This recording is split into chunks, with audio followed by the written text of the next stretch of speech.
What a group. My goodness. I'm going to stay right here, okay? Okay. Hope everybody's doing great. It is unbelievable the size of the group. And you should be really proud. You know, this is the first time that I've spoken, I guess, with the chamber that I wasn't your governor.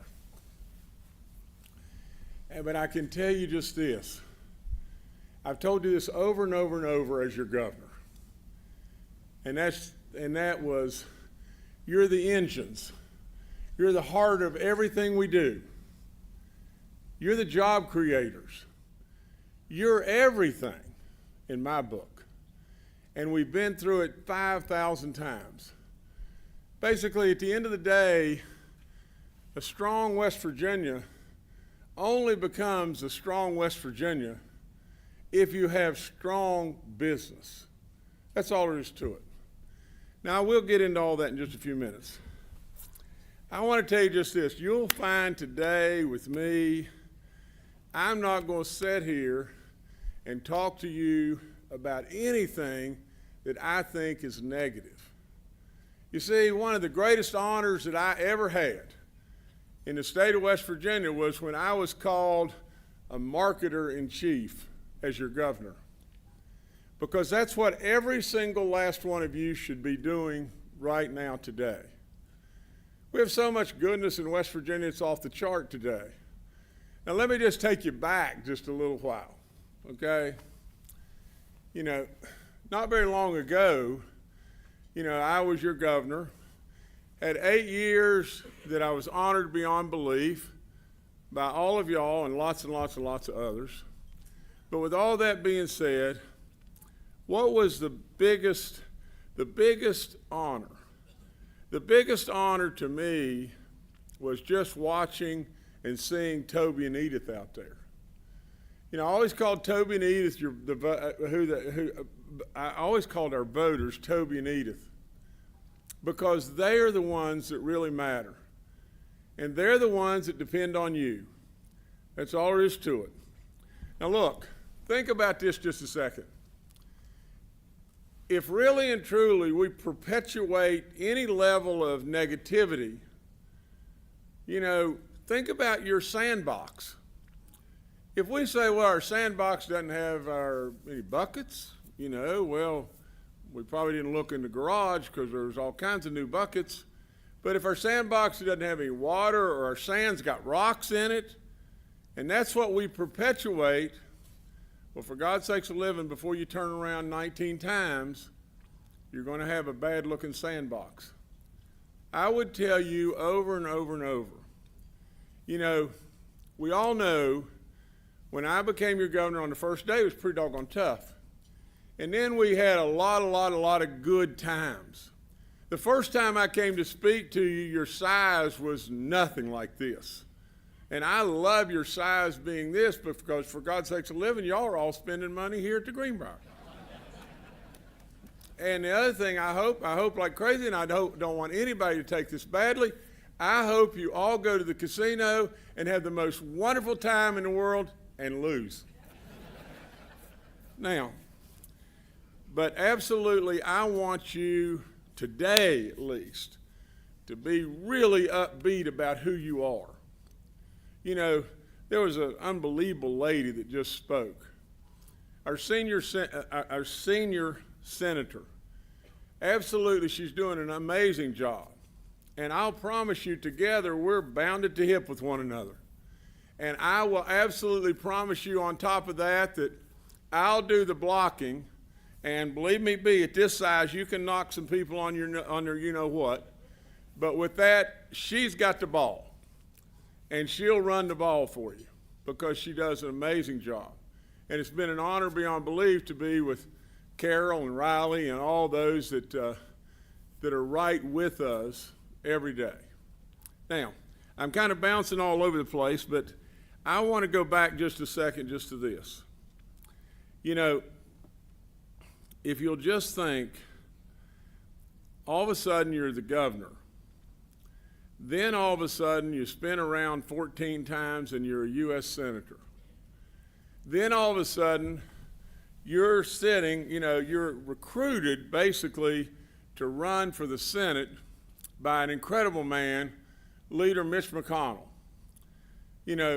I had the opportunity to be the keynote speaker at their Lincoln Day dinner in Kentucky, the biggest that they ever had. They had 800 people there, and it was basically a way we could really honor a man that served this great country for a long time, Mitch McConnell. Now, in doing so, I told, I think I had the right message, but I also told the people there that I would make them smile and laugh before this thing was over.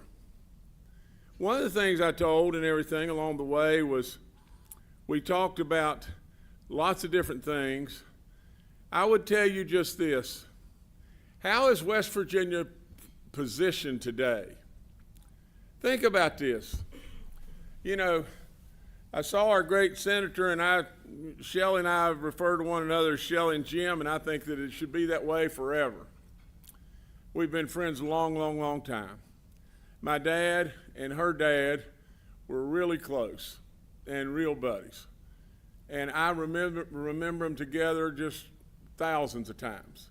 They had so much fun together, but they did a lot of good together, didn't they? Now, all that being said, just think.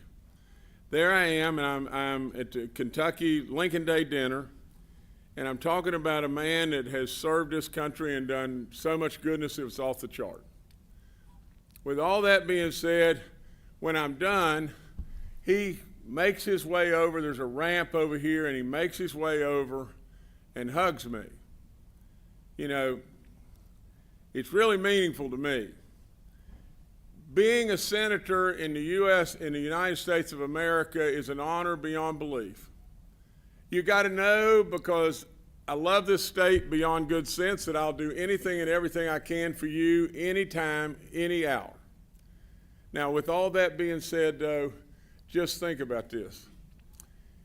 The things when Mitch McConnell came to my house in Lewisburg and tried to get me to run for the U.S. Senate, there are things that he just conveniently left out. One of those things that he conveniently left out is a thing called presiding time. Now, what that is you are presiding over the Senate, and you sit in the big chair in the back of the room, and you've seen it several times on C-SPAN or whatever it may be, and you sit there. Now, you probably don't know this, but you're not allowed to stand up. You can't get your butt off the bottom of the chair. Now, I'm telling you the truth. I'm telling you the truth as best I can. And if, God forbid, you have to go to the bathroom, you make a mess in the chair. Now, the other thing he conveniently forgot when he was asking me about running for the Senate is a thing called Vote-A-Rama. That really would have gotten me. But think about this. In the last Vote-A-Rama on the big, beautiful bill, which for God's sakes we passed, and thank God we did it in many ways, I stood up in the luncheon with all the Republican senators and everything and said just this: there's too much good about this bill to not absolutely all be together right now. All of us have got to be together. And absolutely, there is way too much good about this bill. All of us can find stuff about this bill we don't like. But really and truly, it's our time right now. There's so much good, and you are perpetuating the goodness, and you are the beneficiaries of the goodness in every way imaginable. You just think about this. And I wasn't going to tell this, but I got to tell this. I sit in the presiding time, and at times, and y'all forgive me because I've always said this, I don't really care if you're a Democrat or Republican. I really don't care. At the end of the day, I want to be respectful to all, And while my views are extremely conservative compared to a lot of the Democrats, West Virginia Democrats are mostly good, hometown, good people. The Democrats in D.C. are honestly Looney Tune time. And if you think differently, you're crazy as you can possibly be. Now, let me tell you a story that I was told, that I told down in Kentucky, that is an absolute perfect example of what I'm referring to. There was a place in West Virginia. President Obama's in office. Absolutely, the sheep ranchers and the sheep farmers, whichever you may call them, the coyotes were decimating their sheep. This is a true story. Now, this is hard to believe, but this is what I was told. All the sheep farmers and their neighbors and everybody else like that got together. They were on their four-wheelers, some of them on a motorcycle, some on trail bikes. Some of them just were on horses with rifles. And what they wanted to do was all ride up in the mountain. They said, we don't care if we just get one or two of them, at least it's one or two of them. Let's ride up in the mountain and some way, somehow, try to kill a couple of these coyotes. And they're all gathered around there. Now, this is a perfect example of what I'm talking about with the Democrats in Washington, D.C. Here it is. So all of a sudden, they're all there. And out of nowhere steps this government worker guy. He stands up and he says, wait a minute, everybody stop. Everybody stop. I got an idea. Let's string chicken wire over the bottom of this hollow right here. And then let's all go together up there and drive all the coyotes down here and castrate all the males. Now think about that idea. Doesn't that sound like a bunch of really super liberal Democrats in Washington, D.C.? It does through and through to me. But then here's what happened. A West Virginia guy in bib overalls stands up, an older guy, and he says, Sonny, you don't understand about these coyotes. They're not raping our sheep, they're eating them. Now, so I would tell you, use logic, use good sense. Let me tell you, when I walked in the door as your governor, like I said, things were pretty doggone tough. Things that you may have forgotten about is just this. It was even suggested, cut the funding out for the O School. Let the O School be sold to some folks in Ohio. Move the O School. How good would that have been? How good would it have been really and truly that from the standpoint of what in the world were we doing with our roads? I mean, you could not drive to the convenience store, and you know that, because you'd tear your car all to blooming pieces driving there. We'd sold all of our maintenance equipment. We had every reason in the world to be upside down and nowhere to turn. We decided we were going to absolutely defund the arts. Well, let me tell you this. You know, I think it'd be unfair to say I'm a real artsy guy, but with all that being said, I would say to you, when you defund the arts, you are ripping away your soul of who you are. I mean, it absolutely, if we aren't proud, and I've said it so many times, if you aren't proud of your own pond, you're not much of a frog. Then all of a sudden, things started falling in place. We had the greatest cabinet secretaries in the world, and I turned them loose, and I let them do their job, and they took off like crazy. And before you know it, we spun around 14 times, and we had it really, really cooking. There's things that absolutely you would have never believed. Tourism in West Virginia is exploding. All we had to do was tell our story, and that's all you've got to do now. For God's sakes, a living. You can't go around being negative about what you're doing in this state. Be proud.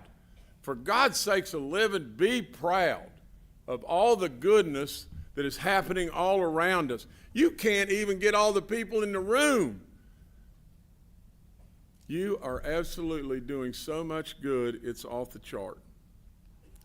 Let me tell you, the world awakened to West Virginia, didn't it? Didn't the world awaken?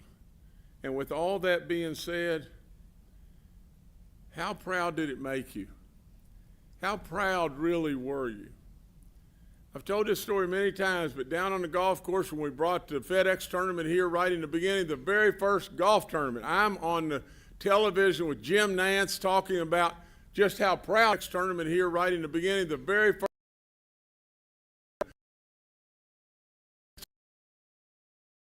I am about West Virginia. And then I went right out, but right before that, I was out on the golf course walking around and everything, and a guy came up to me, and to this day I'll never remember his name, and he grabbed my hands and he was just shaking. I'm sorry, it was after that I'd talked. And he was just shaking, and he said, "Mr. Justice, I'm 87 years old and I'm Bob, and I can remember Bob like it was yesterday, but I can't remember his last name." He said, "Thank you for making me feel proud about who I am as a West Virginian. Every single one of you has that responsibility. Absolutely, you should carry our flag like nobody's else." Now, let me switch channels just real quick with you. And let me just tell you this, that whether it be broadband or schools or parks, workforce, no matter what, all the different things, what matter, all those things, stand behind them, push them, absolutely try to help any way and every way you possibly can. Let me switch channels and jump all around here and everything and go back to D.C. The big, beautiful bill, and it's got so many different things in it that are fabulous beyond belief.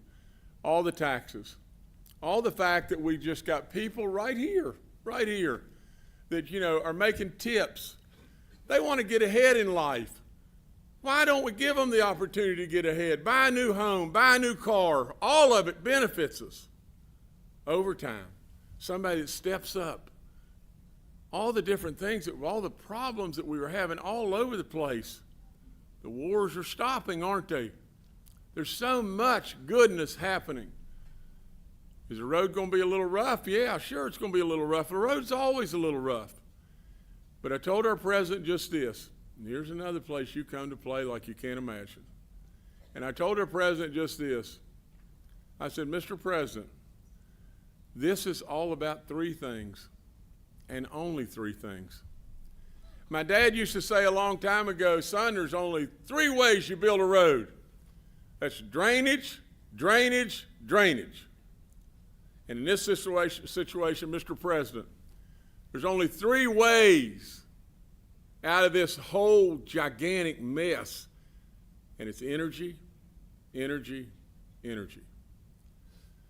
No matter what you say, no matter what you do, at the end of the day, it will all be about energy."